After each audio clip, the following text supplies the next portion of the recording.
Hello दोस्तों, क्या हाल है। तारीख आज 22 जुलाई 2024, दिन सोमवार और हिंदी तिथि आज से ही सावन महीना शुरू हो गया। श्रावण मास कृष्ण पक्ष प्रतिपदा यानी एकम। और आइए बात करते हैं आज के मुख्य समाचार में देश भर की तमाम बड़ी खबरों पर नजर डालते हैं। देखिए, एक तो आज के दिन को तिरंगा दिवस के रूप में मनाया जाता है, क्योंकि आज ही के दिन देश की आजादी से ठीक 24 दिन पहले 22 जुलाई 1947 को संविधान सभा ने भारत के राष्ट्र ध्वज तिरंगे के कुछ प्रमुख बदलावों के साथ मंजूरी दी थी। यानी भारतीय तिरंगे का फाइनल डिजाइन मंजूर हुआ था आज के दिन 22 जुलाई 1947 को अपनाया गया था हमारा भारत का ये राष्ट्रीय ध्वज, है ना। यही वजह है कि आज के दिन को राष्ट्रीय ध्वज अंगीकरण दिवस के रूप में मनाते हैं। आप सभी को शुभकामनाएं। और आज नेशनल मैंगो डे भी है, राष्ट्रीय आम दिवस के रूप में भी मनाया जाता है। चलिए आगे बढ़ते हैं खबरों में। लेकिन इससे पहले दोस्तों, आपको पता होगा आज से ही भगवान शिव शंकर महादेव भोलेनाथ को समर्पित पवित्र महीना सावन मास शुरू होने जा रहा आज 22 जुलाई से ही। और आज सावन का पहला सोमवार भी है, तो सावन की ढेर सारी हार्दिक शुभकामनाएं आपको। महादेव आपकी हर मनोकामना पूरी करें, मेरी यही प्रार्थना है। इस बार सावन महीने पर 72 सालों बाद एक खास शुभ संयोग भी बन रहा है। और ऐसे में सावन के इस पवित्र महीने की शुरुआत के साथ ही आपको भोलेनाथ का अभिषेक पूजन करना चाहिए। भोलेनाथ की पूजा के लिए कुछ खास सामग्री आप देख सकते हैं और पूजा विधि की जानकारी भी आप स्क्रीन पर देख लीजिएगा। सावन महीने में क्या करें और क्या ना करें, देखिए कुछ दान धर्म वगैरह जरूर करना चाहिए इस खास महीने में। और आज तो सावन का पहला सोमवार है। इस सावन में टोटल 5 सोमवार होंगे। दूसरा सोमवार 29 जुलाई को है और बाकी 3 सोमवार अगस्त में आएंगे, 5 अगस्त, 12 और 19 अगस्त को। और देखिए, सावन महीने की शुरुआत के साथ ही गंगा घाटों पर श्रद्धालुओं की भारी भीड़ भी उमड़ने लगी। उत्तर प्रदेश, बिहार, झारखंड समेत कई राज्यों से श्रद्धालु पहुंचे। सावन की पहली सोमवारी के लिए जल भी भरा। ये कुछ तस्वीरें आप देख सकते हैं। और सावन महीने में अगर आप भी व्रत कर रहे हैं, खास करके सोमवार को ज्यादातर लोग व्रत रखते हैं माताएं बहनें, तो क्या खाएं और क्या नहीं खाएं। व्रत के दौरान आप फल फ्रूट खा सकते हैं, ड्राई फ्रूट्स जैसे काजू, बादाम, दाख वगैरह इनका सेवन कर सकते हैं। और बाकी साबूदाना, सिंगाड़ा वगैरह को आप साकार के रूप में ले सकते हैं। हालांकि इन कुछ चीजों को आपको परहेज करना चाहिए। तो ये कुछ सावन महीने के उपाय आप जरूर अपना सकते हैं दोस्तों। ओम नमः शिवाय कमेंट बॉक्स के नीचे लिख दीजिए। और बाकी कुछ और खास बातें, जैसे सावन के महीने में आपको ये 5 काम भूल कर भी नहीं करने चाहिए। सावन के पहले सोमवार से पूरे महीने तक कुछ राशियों को धन लाभ वगैरह भी होगा। तो ये जानकारी मैंने डीएलएस न्यूज पर कल एक अलग से वीडियो में बताई है। अगर आप देखना चाहते हैं तो इस वीडियो को जरूर देख लीजिएगा। ओके, और चलिए महादेव भोले शंकरनाथ का नाम लेते हुए सीधे आगे बढ़ते हैं आज की बड़ी खबरों की तरफ। देखिए, आज से संसद का मानसून सत्र शुरू होने जा रहा और इससे पहले सर्वदलीय बैठक हुई, जिसमें 44 पार्टियां शामिल हुई। कांग्रेस ने डिप्टी स्पीकर का पद मांगा। नीट और कांवड़ यात्रा का मुद्दा भी उठाया गया संसद में। इस बैठक में विपक्ष की तरफ से कांग्रेस, आम आदमी पार्टी, AIMIM और भी कुछ अन्य पार्टियों ने हिस्सा लिया। और दोस्तों, बजट से पहले आज सोमवार को आर्थिक सर्वे भी पेश किया जाएगा। हमारे देश का इकोनॉमिक सर्वे पेश होगा। और कल 23 जुलाई को बजट आएगा। कल मंगलवार भी है, देखते हैं मंगल को किसका मंगल होता है। बजट में NPS, आयुष्मान समेत टैक्स वगैरह पर भी कई बड़े अपडेट हमें देखने को मिल सकते हैं। आगे मैं आपको और बताऊंगा बजट के कुछ हाइलाइट्स। फिलहाल देखिए अगला अपडेट। देश के प्रधानमंत्री नरेंद्र मोदी ने किया विश्व धरोहर समिति की बैठक का उद्घाटन भी। और इसमें उन्होंने एक बड़ी घोषणा की है। यूनेस्को के विश्व धरोहर केंद्र के लिए $10 लाख देगा भारत। प्रधानमंत्री नरेंद्र मोदी ने दिल्ली में ये विश्व धरोहर समिति के 46वें सत्र का उद्घाटन किया। और दोस्तों, भारत में ये बैठक पहली बार आयोजित होने जा रही है। भारत मंडपम में ये सत्र 21 जुलाई से 31 जुलाई तक चलेगा। कल से शुरू हो चुका है। और इस दौरान पीएम बोले कि विश्व में विरासतों के अलग अलग केंद्र होते हैं, लेकिन भारत इतना प्राचीन है कि यहाँ वर्तमान का हर बिंदु किसी न किसी गौरवशाली अतीत की गाथा कहता है। चलिए अगली बड़ी अच्छी खबर देखिए। भारत के लिए एक और बड़े गर्व की बात, चंद्रयान 3 को मिलेगा विश्व अंतरिक्ष सम्मान। इटली में 14 अक्टूबर को ये पुरस्कार दिया जाएगा। और दुनिया भर में भारत का परचम लहराने वाले चंद्रयान 3 को ये विश्व अंतरिक्ष सम्मान से नवाजा जाएगा। हिंदुस्तान के लिए एक और बड़े गर्व की बात देखिए। अंतर्राष्ट्रीय गणित ओलंपियाड में भारत को मिला 4था स्थान। प्रधानमंत्री नरेंद्र मोदी ने भी बधाई दी। चलिए अगली खबर है। एक नया आदेश जारी हुआ। कांवड़ यात्रा के दौरान कांवड़ियों के वाहन में डीजे बजाने पर रोक लगा दी गई है। जो जबरदस्ती बजाएंगे तो उनकी गाड़ियों को जब्त किया जाएगा। शोर शराबा करने पर कार्रवाई के आदेश भी जारी किए गए। आज सावन के महीने 22 जुलाई से ही कांवड़ यात्रा शुरू होने जा रही है, जो कि 3 अगस्त तक चलेगी। और वहीं देखिए बड़ी खबर दोस्तों, बिहार और झारखंड में भी अब कांवड़ रूट पर दुकानदारों का नाम लिखना अनिवार्य किया जाए। अब विश्व हिंदू परिषद की तरफ से ये मांग की गई है। आपको पता होगा इस तरह का आदेश उत्तर प्रदेश, उत्तराखंड, मध्य प्रदेश इन राज्यों में पहले से लागू हो चुका है। और अब बिहार, झारखंड में भी ये मांग की जा रही है। हालांकि अब ये मुद्दा सुप्रीम कोर्ट में भी पहुंच चुका है। कांवड़ यात्रा में दुकानों के नेम प्लेट का विवाद। महुआ मोइत्रा ने योगी आदित्यनाथ और उत्तराखंड सरकार के आदेश को सुप्रीम कोर्ट में चुनौती दी है। देखते हैं माननीय उच्च न्यायालय की तरफ से क्या फैसला आता है। चलिए अगली बड़ी महत्वपूर्ण खबर देखिए दोस्तों। कम बिजली खपत वाले उत्पाद अब सीधे जनता को बेचेगी सरकार। पूरे देश में दुकानों का नेटवर्क बनाने की योजना की जा रही है। और ये दुकानें फ्रेंचाइजी मॉडल के तहत खोली जाएगी। इन दुकानों से उपभोक्ता LED लाइट से लेकर एयर कंडीशनर यानी कि AC, पंखे जैसे उत्पाद खरीद पाएंगे। जो भी कम विद्युत वाले उपकरण होंगे ना, कम बिजली खपत वाले उपकरण, उनको सरकार इन दुकानों के जरिए बेचेगी। ऑनलाइन भी सुविधा मिलेगी। जैसे गवर्नमेंट का जेम पोर्टल है ना, ठीक वैसे ही सरकार इलेक्ट्रॉनिक्स के लिए ये अलग से पूरा नेटवर्क बनाने का प्लान कर रही है। डिटेल आप देख सकते हैं इसके बारे में। चलिए अगली खबर देखिए, इरडा ने हेल्थ इंश्योरेंस सेक्टर में पेश किए कई बड़े बदलाव। बिल मिलने के 3 घंटे में अब होगा सेटलमेंट। जी हाँ, हाल ही में भारतीय बीमा विनियामक और विकास प्राधिकरण इरडा ने हेल्थ इंश्योरेंस सेक्टर में ये कुछ बड़े बदलाव पेश किए हैं। ये नए बदलाव पॉलिसी रिन्यूअल प्रोसेस को आसान बनाने से लेकर बिल मिलने के बाद सेटलमेंट के समय को निर्धारित करने से जुड़े हैं। यानी अब नए नियमों के मुताबिक कंपनियों को केसलेस ट्रीटमेंट के अनुरोध पर 1 घंटे के अंदर अंदर फैसला लेना होगा। कुछ और डिटेल आप देख सकते हैं। इरडा के नए नियमों से पॉलिसी रिन्यूअल प्रोसेस आसान होगी, केसलेस ट्रीटमेंट में समय कम लगेगा, अस्पताल का बिल मिलने के 3 घंटे के अंदर अंदर सेटलमेंट भी तय हो जाएगा, पॉलिसी कैंसिलेशन चार्ज में भी कमी आएगी, 60 महीने के कवरेज के बाद क्लेम नहीं होगा आसानी से खारिज, है ना। तो कहने का मतलब ऑल ओवर ये बीमा पॉलिसी वालों को कुछ बड़े फायदे मिलने वाले हैं अब इरडा के इस प्लान से। चलिए अगली बड़ी चौंकाने वाली रिपोर्ट आ रही है दोस्तों। साल 2050 तक भारत में दुगनी हो जाएगी बुजुर्गों की आबादी, मतलब वृद्ध जनों की आबादी, जनसंख्या जो काफी ज्यादा बढ़ जाएगी। अभी भारत दुनिया भर में युवा देश के नाम से जाना जाता है क्योंकि युवाओं की संख्या काफी ज्यादा है। लेकिन जैसे चीन में बुजुर्गों की आबादी तेजी से बढ़ी है ना, वैसे ही अब सरकार के लिए भारत में भी ये काफी बड़ी चुनौती होगी। रिपोर्ट्स के माने तो साल 2050 तक बुजुर्गों की आबादी करीब 35 करोड़ हो जाने का अनुमान है। ऐसे में सरकार को अब बुजुर्गों के लिए स्वास्थ्य सेवाएं, आवास और पेंशन योजनाओं में निवेश बढ़ाने के और कदम उठाने होंगे। हालांकि ये चुनौती असल में कुछ अवसर भी पैदा करेगी क्योंकि अभी चाइना में बुजुर्गों की समस्या काफी गंभीर है। चीन सरकार ने पहले अच्छे कदम नहीं उठाए थे इसी के बदौलत। चलिए अगला अपडेट आ रहा दोस्तों। इस बार पेपरलेस फॉर्मेट में पेश किया जाएगा बजट, 2 भाषाओं में उपलब्ध होगा। मोबाइल ऐप के जरिए आप बजट का पूरा ब्राउचर भी डाउनलोड कर पाएंगे पीडीएफ में। आपको पता होगा कल सरकार की तरफ से यूनियन बजट पेश किया जाएगा। देश की वित्त मंत्री निर्मला सीतारमण 7वीं बार बजट पेश करेगी और इस बजट में आयुष्मान भारत पर भी कई बड़ी घोषणाएं हो सकती हैं, लेकिन आयकर यानी इनकम टैक्स में राहत की कम ही उम्मीद है। हालांकि खबरें ये भी चल रही हैं कि कुंवारों और शादीशुदा लोगों के लिए टैक्स छूट का अलग अलग दायरा बना सकती है सरकार। 2 बच्चों पर ज्यादा छूट मिल सकती है। इनकम टैक्स को लेकर 1947 से लेकर 2024 तक के सफर के कुछ हाइलाइट्स आप देख सकते हैं स्क्रीन पर। वहीं किसानों, महिलाओं और युवाओं को भी बजट से बड़ी उम्मीदें हैं। क्या इन सब की तकलीफों पर मरहम लगा पाएगी सरकार? ये तो वक्त ही बताएगा, कुछ ही घंटे बाकी हैं, कल सब कुछ पता चल जाएगा। और भी खबर है कि डीपीआई, यूपीआई और ई रूपी पर भी बजट में सरकार का रुख कैसा रहता है। बाजार को सरकार से बड़ी घोषणाओं का इंतजार है। एक अच्छी खबर यह भी है कि बजट में सरकार निवेश को भारत की ओर मोड़ने पर जोर देगी। अब चीन, पाकिस्तान इन देशों को रोना पड़ेगा क्योंकि नंबर 1 बनेगा हिंदुस्तान। बजट में सरकार दुनिया की सभी कंपनियों को भारत की ओर आकर्षित करने के कुछ पीएलआई स्कीम वगैरह के ऑफर ला सकती है। बहरहाल ये तो अब तक सब कुछ अनुमान ही है। कल जैसे ही बजट जारी होगा दोस्तों, मैं आपको डीएलएस न्यूज चैनल पर लाइव भी बता दूंगा और बजट के अलग से हाइलाइट्स का एक कंप्लीट वीडियो भी डाल दूंगा अलग अलग कैटेगरी वाइज। युवाओं, महिलाओं, किसानों, बुजुर्गों के लिए सरकार क्या क्या बड़े ऐलान करती है बजट में, A to Z इन्फॉर्मेशन आपको डीएलएस न्यूज चैनल पर मिल जाएगी। तो बिल्कुल अभी तक भी आपने इसे सब्सक्राइब नहीं किया ना, तो सब्सक्राइब करके बेल आइकन दबा दीजिएगा और इस वीडियो पर एक छोटा सा प्यार भरा लाइक भी कर देना ताकि आपको हर एक काम की खबर, महत्वपूर्ण न्यूज अपडेट, समाचार सबसे पहले डेली के डेली आपके मोबाइल पर मिलते रहेंगे। चलिए आगे बढ़े खबरों में। देखिए, नीट यूजी परीक्षा को रद्द करने की याचिकाओं पर अब सुप्रीम कोर्ट में आज सोमवार को सुनवाई होगी। एनटीए द्वारा नया रिजल्ट भी जारी हुआ तो इस मुद्दे पर भी आज देखते हैं क्या बहस होती है। खबर आ रही कि नीट पेपर लीक में पहचान बदलकर मेडिकल कॉलेज पहुंची सीबीआई। डॉक्टरी कर रहे 2 स्टूडेंट को गिरफ्तार भी किया। राजस्थान के भरतपुर में किराए के कमरे में रह रहे थे ये, तो अब सीबीआई ने स्टिंग ऑपरेशन करके इनको गिरफ्तार किया है। और बाकी नीट के अलावा यूजीसी नेट एग्जाम को भी रद्द करने के खिलाफ सुप्रीम कोर्ट में याचिका लगाई गई। कहा कि परीक्षा में गड़बड़ी की सीबीआई जांच पूरी होने तक री एग्जाम न कराने के निर्देश दिए। ऐसा। चलिए दोस्तों अगला अपडेट देखिए। जम्मू कश्मीर में भारत पाकिस्तान बॉर्डर पर बीएसएफ के साथ सेना भी तैनात की गई। 4 साल बाद ऐसा पहली बार हुआ है। 2020 में जवानों को लद्दाख में एलओसी भेजा गया था और अब वापस भेजा गया क्योंकि आजकल जम्मू कश्मीर में आतंकी गतिविधियां काफी ज्यादा बढ़ गई हैं। वहीं देखिए, रेलवे की तरफ से बड़ी सौगात दी गई है। अब ग्रामीण क्षेत्रों में सीएससी पर भी आपको रिजर्वेशन टिकट मिल जाएंगे। कोऑपरेटिव सोसाइटी के माध्यम से गाँव में सीएससी की सुविधा का लाभ आम जनमानस को दिया जाएगा और सीएससी यानी कॉमन सर्विस सेंटर जो है ना, जन सेवा केंद्र, उनके जरिए भी अब आप रेलवे रिजर्वेशन टिकट ले पाएंगे। ये इंडियन रेलवे की तरफ से नई सुविधा शुरू की गई है ना। चलिए अगली खबर देखिए। यूपीएससी के छात्रों के लिए तेलंगाना सरकार की बड़ी घोषणा। प्रीलिम्स पास करने वालों को मिलेंगे 1-1 लाख रुपए। तेलंगाना के मुख्यमंत्री रेवंत रेड्डी की तरफ से यूपीएससी प्रीलिम पास स्टूडेंट के लिए ये बड़ी शानदार घोषणा की है। ऐसे सभी युवाओं को, छात्र छात्राओं को 1-1 लाख रुपए की सहायता राशि देगी, है ना, तेलंगाना सरकार। और अभी 1-2 दिन पहले ही तेलंगाना सरकार ने किसानों की लोन माफी की भी घोषणा की थी। मैंने आपको बताया था राज्य में तकरीबन 70 लाख से भी ज्यादा किसानों का 2-2 लाख रुपए तक का लोन माफ किया जाएगा। ये भी घोषणा तेलंगाना सरकार की ही तरफ से की गई है। ये लोन माफी समेत बैंक लोन से जुड़े भी कुछ महत्वपूर्ण अपडेट, 3 बड़े अपडेट मैंने कल डीएलएस न्यूज के ऊपर बताए थे। अगर आपने किसी भी बैंक से होम लोन वगैरह ले रखा है तो इस वीडियो को जरूर देख लीजिएगा आप, है ना। बैंक लोन से जुड़ी कुछ महत्वपूर्ण अपडेट आपको इसमें मिल जाएंगे। अच्छा, वैसे रेलवे से एक और अच्छी खबर आ रही। देखिए, आईआरसीटीसी ने लॉन्च किया ओडिशा के पुरी, चिल्का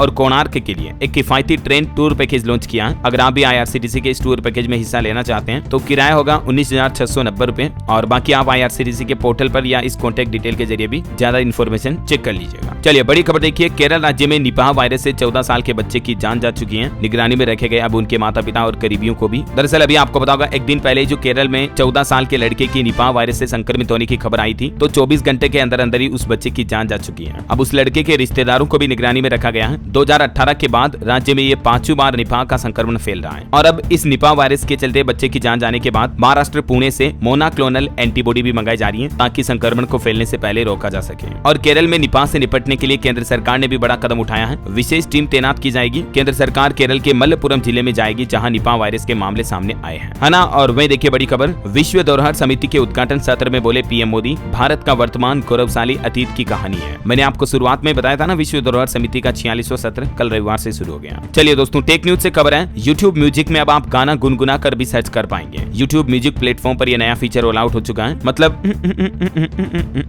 इस तरह से आप गाने की धुन गुनगुना कर भी आप गाना सर्च कर पाएंगे सीधा, है ना। और वहीं देखिए बड़ी खबर दोस्तों, जहां केरल में निपाह का खतरा मंडरा रहा, गुजरात और राजस्थान में आपको पता होगा चांदीपुरा वायरस का खतरा फैला हुआ है। तो अभी गुजरात में चांदीपुरा के 2 और मामले सामने आए। गुजरात के सूरत में पहली बार संदिग्ध मामला आया। अब तक 27 बच्चों की मौत हो चुकी है और मरीजों की संख्या बढ़कर टोटल 73 हुई। कल ही केंद्र सरकार ने भी गुजरात में एक स्वास्थ्य विभाग की टीम भेजी थी। सरकार ने हेल्पलाइन नंबर भी शुरू किया, मैंने आपको बताया था 104, है ना। तो आप भी अपने बच्चों को लेकर सतर्क रहें। इसके लक्षण सिम्टम्स वगैरह मैं पहले आपको बता चुका हूँ डीएलएस न्यूज पर, चैनल पर जाकर देख लीजिएगा, आपको A to Z इन्फॉर्मेशन मिल जाएगी इस वीडियो में। चलिए अगला अपडेट देखिए आप, अब एयरबस भारत में तैयार करेगा H125 हेलीकॉप्टर। 8 FAL साइट का इस साल होगा भूमि पूजन। यूरोप के प्रमुख एयरलाइन निर्माता कंपनी एयरबस ने H125 हेलीकॉप्टरों के लिए अपनी अंतिम असेंबली लाइन स्थापित करने के लिए भारत में 8 स्थानों को चुना है जहां इसका प्रोडक्शन किया जाएगा। तो ये भी एक अच्छी बात है। और अभी तो अपन ऐसी अच्छी बातें जैसी बहुत सी बड़ी खबरें और देखेंगे, लेकिन फिलहाल वक्त तो चला दोस्तों आज के मौसम समाचार जानने का। देखिए गुजरात राज्य में बाढ़ जैसे हालात अभी भी चल रहे हैं। एनडीआरएफ की टीमें तैनात हैं। उत्तर प्रदेश में पिछले 24 घंटों में 11 लोगों की जान चली गई और देश भर के 9 राज्यों में आज बारिश का अलर्ट है। देखिए सबसे पहले यूपी के हालात देखते हैं। तो 24 घंटों में बारिश से संबंधित घटनाओं में 11 और लोगों की जान गई। इसके अलावा यूपी के मुरादाबाद में जोरदार बारिश हुई, रेलवे ट्रैक भी डूब गया। लखीमपुर में हाईवे पर आई बाढ़ में एक टाटा मैजिक भी बह गई। गोंडा के गाँव में भी गर्दन तक पानी भर गया। इतने ज्यादा बाढ़ के गंभीर हालात चल रहे हैं। इधर मध्य प्रदेश में देखिए बैतूल के सतपुड़ा बांध के 11 गेट खोले गए। भोपाल समेत 8 जिलों में बारिश हुई। सीवन नदी में बाढ़ है। बैतूल में अप रेलवे ट्रैक भी धंसा। इधर बिहार में भी देखिए पटना समेत 19 जिलों में बारिश का अलर्ट। तराई इलाकों में उफान पर है नदियां। तेज हवा और आकाशीय बिजली गिरने की भी आशंका। छत्तीसगढ़ का मानसून अपडेट देखिए, दंतेवाड़ा में एनएमडीसी डैम टूटा, कई मकान बाढ़ की चपेट में आए। बस्तर में NH30 पर पुलिया और पुल भी डूब चुके हैं। 5 जिलों में आज भी ऑरेंज और 12 जिलों में छत्तीसगढ़ में येलो अलर्ट है। राजस्थान मानसून अपडेट देखिए, जयपुर जोधपुर में झमाझम बारिश हुई, उमस से राहत नहीं मिली। राजस्थान में अब तक सामान्य से 1% ज्यादा बरसात हुई है। इधर हिमाचल प्रदेश में बादल फटा, एक व्यक्ति की जान चली गई। हरियाणा के भी 16 शहरों में आज बारिश की चेतावनी है। मानसून ट्रफ उत्तर की तरफ बढ़ेगा, अगले 3 दिन खराब रहेगा मौसम। पंजाब के 13 शहरों में बारिश का अलर्ट, दोपहर 3:30 बजे तक हो सकती है भारी बारिश। मुंबई में भी भारी बारिश के चलते विमान सेवाएं प्रभावित रही, तकरीबन 36 उड़ानों को रद्द किया गया। और भी दोस्तों स्काईमेट वेदर की रिपोर्ट के मुताबिक अगले 24 घंटों के दौरान मौसम की संभावित गतिविधियां क्या रह सकती हैं, जिसकी जानकारी भी आप देख सकते हैं स्क्रीन पर। चलिए मार्केट से कुछ अपडेट देखिए आप।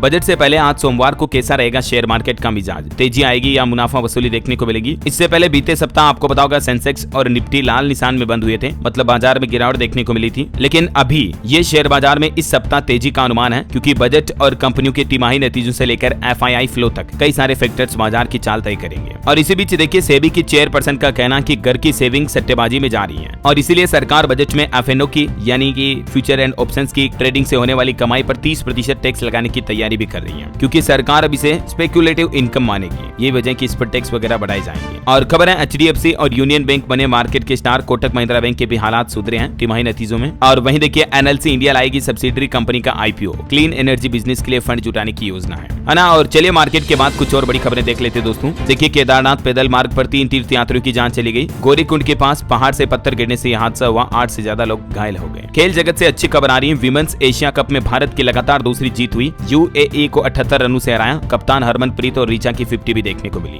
और वहीं एक अच्छी खबर ये देखिए, पेरिस ओलंपिक के लिए भी IOA को 8.5 करोड़ रुपए देगा BCCI के सचिव सेक्रेटरी जय शाह की तरफ से यह बड़ा ऐलान किया गया। उन्होंने कहा कि भारत का प्रतिनिधित्व करने वाले एथलीट्स को हम सपोर्ट करेंगे। चलिए अगली खबर देखिए, गोवा में जो एक कार्गो शिप में आग लग गई थी तो उसे अब काबू में पाया गया। एक क्रू मेंबर की जान चली गई। हेलीकॉप्टर से केमिकल छिड़क कर इस आग को बुझाया गया। और वहीं देखिए दोस्तों, बांग्लादेश में छात्रों का प्रदर्शन तेज होने से भारत बांग्लादेश के व्यापार पर भी असर पड़ा। व्यापार ठप पड़ गया। अभी मालवाहक ट्रकों की आवाजाही भी बंद पड़ी है। हालांकि जिस आरक्षण का बांग्लादेश के छात्र विरोध कर रहे हैं, तो वहां की सुप्रीम कोर्ट ने सरकारी नौकरियों में आरक्षण में कटौती कर दी है। प्रदर्शन कर रहे छात्रों से भी क्लास में लौटने को कहा है। देखिए बांग्लादेश के सुप्रीम कोर्ट ने आरक्षण बढ़ाने का फैसला ही पलट दिया है। जो पहले 56% आरक्षण था, उसकी सीमा को घटाकर सीधा 7% कर दिया है। ये बांग्लादेश हिंसा में अब तक 115 से ज्यादा लोगों की जान आ चुकी है। 1000 से ज्यादा भारतीय स्टूडेंट भी वापस भारत में लौट आए बांग्लादेश में बढ़ते तनाव के बीच, है ना। और बांग्लादेश में चल रहे इस माहौल के बीच हमारे विदेश मंत्री एस जयशंकर बोले कि बांग्लादेश से आने वाले भारतीय नागरिकों को पूरी सुरक्षा दी जाएगी। चलिए एक बड़ी खबर आ रही है, तो क्या अब देश के हर कंप्यूटर में होगा माया ऑपरेटिंग सिस्टम। ये भारत का देसी ऑपरेटिंग सिस्टम है। दरअसल हाल ही में जो माइक्रोसॉफ्ट के ऑपरेटिंग सिस्टम में गड़बड़ी हुई 2 दिन पहले, माइक्रोसॉफ्ट क्लाउड आउटेज की वजह से दुनिया भर के सिस्टम प्रभावित हुए थे, फ्लाइट्स वगैरह आपको पता होगा। तो अब खबर आ रही कि माइक्रोसॉफ्ट लाइनेक्स या बोस नहीं बल्कि माया ऑपरेटिंग सिस्टम जो इंडिया का खुद का है, वो जल्द ही भारत के डिवाइसेज में आपको देखने को मिल सकता है। चलिए अगली खबर देखिए, देश की सबसे बड़ी 2 व्हीलर कंपनी ईवी सेगमेंट में मचाएगी तहलका, पेश करेगी 2 किफायती इलेक्ट्रिक व्हीकल भी। खबर के मुताबिक दोस्तों हीरो मोटोकॉर्प कंपनी अपने ये 2 नए और मॉडल लेकर आ रही है ना। वही देखिए बड़ी खबर, नाबालिग ने अगर वाहन चलाया तो सीधे जेल जाएंगे माता पिता। 31 जुलाई 2024 से ये नया नियम लागू होने जा रहा है, यानी कि अगस्त से ही आप समझ सकते हैं। पंजाब सरकार की तरफ से घोषणा की गई है। 18 साल से कम उम्र के बच्चों के लिए स्कूटर, बाइक या कार चलाने पर पूरी तरह से प्रतिबंध लगा दिया। राज्य भर में निर्देश जारी किए गए हैं और नियम तोड़ने पर न सिर्फ बच्चों पर बल्कि उनके माता पिता पर भी सख्त कार्रवाई होगी। भारी भरकम चालान भरना पड़ सकता है, यहाँ तक कि पिता को जेल भी जाना पड़ सकता है। चलिए खबर है दोस्तों, ईपीएफओ ने मई महीने में रिकॉर्ड तोड़ 19,50,000 सदस्य जोड़े और इन सदस्यों में 58% से ज्यादा तो 18 से 25 साल तक के ही हैं। युवा मतलब नए फ्रेशर्स युवाओं को अच्छी जॉब मिली है मई महीने में। चलिए खबर देखिए, हमारे देश के स्वामी गोविंदानंद बोले कि अविमुक्तेश्वरानंद फर्जी बाबा हैं। प्रियंका गांधी ने उन्हें शंकराचार्य कैसे कहा, माफी मांगे वरना हम सुप्रीम कोर्ट जाएंगे। तो ये अब बाबाओं के बीच एक बार फिर से कंट्रोवर्सी हो रही है। पहले आपको पता होगा प्रेमानंद और प्रदीप मिश्रा के बीच हुई थी, है ना। चलिए खबर देखिए, ब्रजमंडल यात्रा से पहले हरियाणा सरकार का फैसला, नूह में 24 घंटे के लिए इंटरनेट बैन कर दिया है, एसएमएस सर्विस भी निलंबित रहेगी। हरियाणा के नूह में ये ब्रजमंडल यात्रा के पहले इंटरनेट वगैरह पर पाबंदियां लगाई गई है। सुरक्षा कारणों को देखते हुए पैरामिलिट्री भी तैनात की है, ड्रोन से निगरानी रखी जाएगी। चलिए खबर है, उत्तराखंड में मुख्यमंत्री पुष्कर सिंह धामी की बड़ी घोषणा, अग्निवीरों को आरक्षण देगी सरकार। उन्होंने कहा कि जरूरत पड़ी तो हम अलग से कानून भी बनाएंगे। अग्निवीरों को ये नौकरियों में आरक्षण देने की घोषणा की है उत्तराखंड सरकार ने, है ना। वही देखिए, उत्तराखंड के मुख्यमंत्री पुष्कर सिंह धामी ने मुख्यमंत्री विद्यार्थी कल्याण योजना 2024 का भी शुभारंभ किया। मोबाइल लर्निंग स्कूल के लिए बस को फ्लैग ऑफ भी किया। ये उत्तराखंड सरकार की तरफ से नई योजना शुरू की गई है। श्रमिकों के बच्चों को मोबाइल लर्निंग स्कूल की सुविधा के लिए 2 बसों का शुभारंभ भी किया है। और भी इस योजना के बारे में ज्यादा जानकारी आप देख सकते हैं स्क्रीन पर, है ना। चलिए कुछ और स्टेट न्यूज अपडेट देख लेते दोस्तों। देखिए राजस्थान में फिर महंगी होगी जमीन, शहर में 15 और बाहर 50% तक बढ़ेगी डीएलसी रेट। मुद्रांक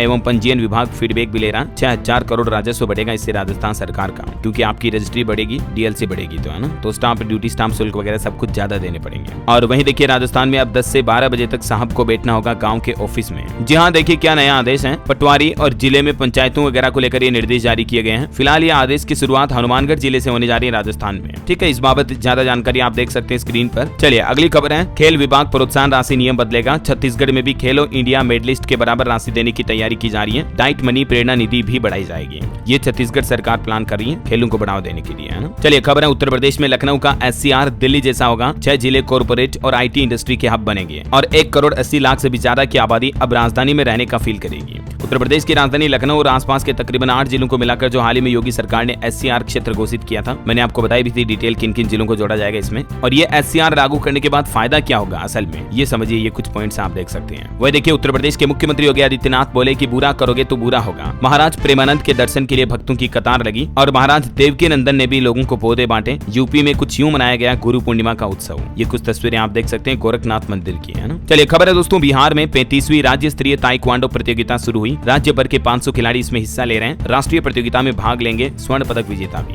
बिहार बेगूसराय के जुबली हॉल में इसका आयोजन हो रहा है। और खबर है, हरियाणा सरकार संघ किसानों की मीटिंग बेनतीजा रही। 7 घंटे तक बैठक चली हरियाणा गवर्नमेंट और किसानों के बीच और इस दौरान संयुक्त किसान मोर्चा एसकेएम ने 32 सूत्रीय मांगे भी रखी। किसान यूनियन के प्रदेशाध्यक्ष बोले कि हम अपना आंदोलन शुरू करेंगे अब बड़ा वाला। इससे पहले 14 जुलाई को भी बैठक हुई, लेकिन बैठक नतीजा नहीं निकल पाई कुछ भी। इस बार भी कुछ ऐसा ही हुआ। और वहीं देखिए दोस्तों, हरियाणा के मुख्यमंत्री भी दुकानों पर मालिकों के नाम लिखने के समर्थन में है। सीएम सैनी बोले कि कांवड़िये शाकाहारी होते हैं, पता नहीं चलता कहां पर मांस बन रहा है। इसलिए कांवड़ यात्रा के दौरान जैसे उत्तर प्रदेश उत्तराखंड में आदेश जारी हुए ना दुकानों के आगे मालिकों के नाम लिखने के, तो वैसा आदेश हरियाणा में भी जल्दी जारी हो सकता है। और हरियाणा सरकार की एक और पहल देखिए, 1 पौधा लगाने पर 20 रुपया देगी सरकार। कुरुक्षेत्र में मुख्यमंत्री नायब सिंह सैनी ने ऐलान किया, बोले कि इससे हरियाली और बढ़ेगी। वही दोस्तों, हरियाणा के शंभू बॉर्डर खोलने पर आज सुप्रीम कोर्ट में सुनवाई होगी। हरियाणा सरकार ने हाई कोर्ट के आदेश को चुनौती दी थी सुप्रीम कोर्ट में। एडवोकेट बोले कि वीडियो फोटो से बताएंगे परेशानी कितनी आ रही है। अब देखते हैं आज इस मुद्दे पर सुप्रीम कोर्ट में सुनवाई में क्या फैसला आता है। और वही देखिए, पंजाब में मुख्यमंत्री ही होना चाहिए यूनिवर्सिटी का चांसलर। मुख्यमंत्री भगवंत मान ने राष्ट्रपति द्वारा वापस भेजे बिल पर अपनी राय रखी और जल्दी इस मुद्दे पर मीटिंग भी करेंगे। खबर है दोस्तों, यूपी कानपुर एक्सप्रेसवे अब 8 लेन का बनाया जाएगा, जिससे कि लखनऊ से मात्र 35 मिनट में आपका सफर पूरा हो पाएगा। ये 63 किलोमीटर किलोमीटर लंबा जो कानपुर एक्सप्रेस वे है ना, इसको अब 8 लेन का किया जाएगा और विस्तारित मतलब चौड़ा किया जाएगा, है ना। वही खबर है जम्मू कश्मीर में भी एम्स हॉस्पिटल की शुरुआत 1 अगस्त से हो सकती है, खुल सकता मतलब बनकर तो तैयार हो चुका ऑलरेडी। अब मरीजों को नहीं लगाने होंगे चंडीगढ़ दिल्ली के चक्कर, है ना। और ऑटो इंडस्ट्री से खबर है थार रोक्स नाम से आएगी महिंद्रा की 5 डोर एसयूवी। कंपनी ने अपने थार के 5 डोर वर्जन का टीजर भी रिलीज किया, मारुति जिम्नी से इसकी टक्कर होगी। किसान क्रेडिट कार्ड को लेकर एक महत्वपूर्ण अपडेट आ रहा, इन दस्तावेजों का होना अब जरूरी होगा वरना आपका किसान क्रेडिट कार्ड कैंसिल कर दिया जाएगा। अब इसके लिए कुछ शर्तें भी तय की हैं। अभी आपको पता होगा किसान क्रेडिट कार्ड बनवाने के लिए आपके पास आधार कार्ड होना जरूरी है, अगर नहीं है तो मुश्किल हो सकती है। अब सरकार ने एक नया आदेश जारी किया कि केसीसी यानी किसान क्रेडिट कार्ड के लिए आपके पास एड्रेस प्रूफ जरूर होना चाहिए और एड्रेस प्रूफ के तौर पर आप राशन कार्ड, ड्राइविंग लाइसेंस या वोटर आईडी कार्ड को भी यूज कर सकते हैं। ओके, और चलिए दोस्तों कुछ एजुकेशनल खबरें देखते हैं। देखिए एनसीईआरटी की नई पाठ्य पुस्तकों के सिलेबस में कई बदलाव किए हैं। हड़प्पा सभ्यता अब सिंधु सरस्वती सभ्यता के नाम से दिखाई गई है, भेदभाव का उल्लेख भी नहीं है। इसके अलावा भारत के पास थी अपनी खुद की मध्य रेखा जो उज्जैन से होकर गुजरती थी। एनसीईआरटी की नई किताब में हिस्ट्री में भी ये दावा किया गया है। और वही देखिए अग्निवीर पर खबर, सेना में अब तक भर्ती किए गए 1 लाख अग्निवीर 70,000 विभिन्न बटालियनों में तैनात हैं। लेफ्टिनेंट जनरल सीबी बोनप्पा की तरफ से आंकड़े जारी किए गए। वही खबर है दोस्तों ICAI के द्वारा लिए जाने वाले CA के एग्जाम में अब कोई भी स्टूडेंट पास या फेल नहीं होगा। मतलब बच्चों की मार्कशीट में पास फेल लिखा हुआ नहीं आएगा, बल्कि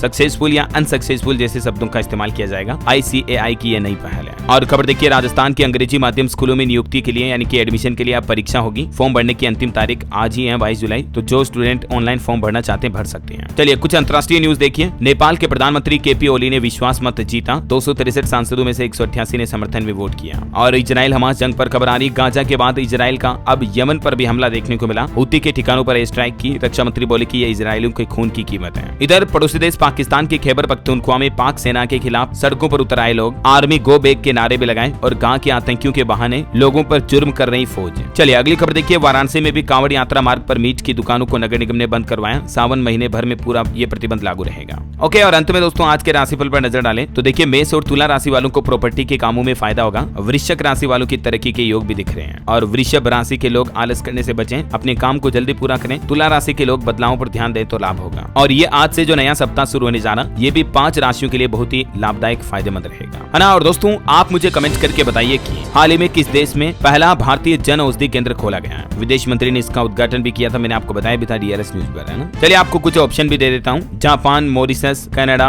USA, अमेरिका, इनमें से किस देश में पहला भारतीय जन औषधि केंद्र खुला है? कमेंट करके बताइए। सही जवाब देने वाले लोगों को रैंडमली सेलेक्ट होने पर DLS न्यूज टीम की तरफ से एक शानदार सरप्राइज गिफ्ट जीतने का मौका मिलेगा। और इसी के साथ ही अगर आपको वीडियो अच्छा लगा तो इसे लाइक करना, शेयर भी करना। DLS न्यूज चैनल को सब्सक्राइब करके बेल आइकन जरूर दबा देना रोजाना ऐसे इन्फॉर्मेटिव काम की खबरें देखते रहने के लिए। जय हिंद, जय भारत, वंदे मातरम।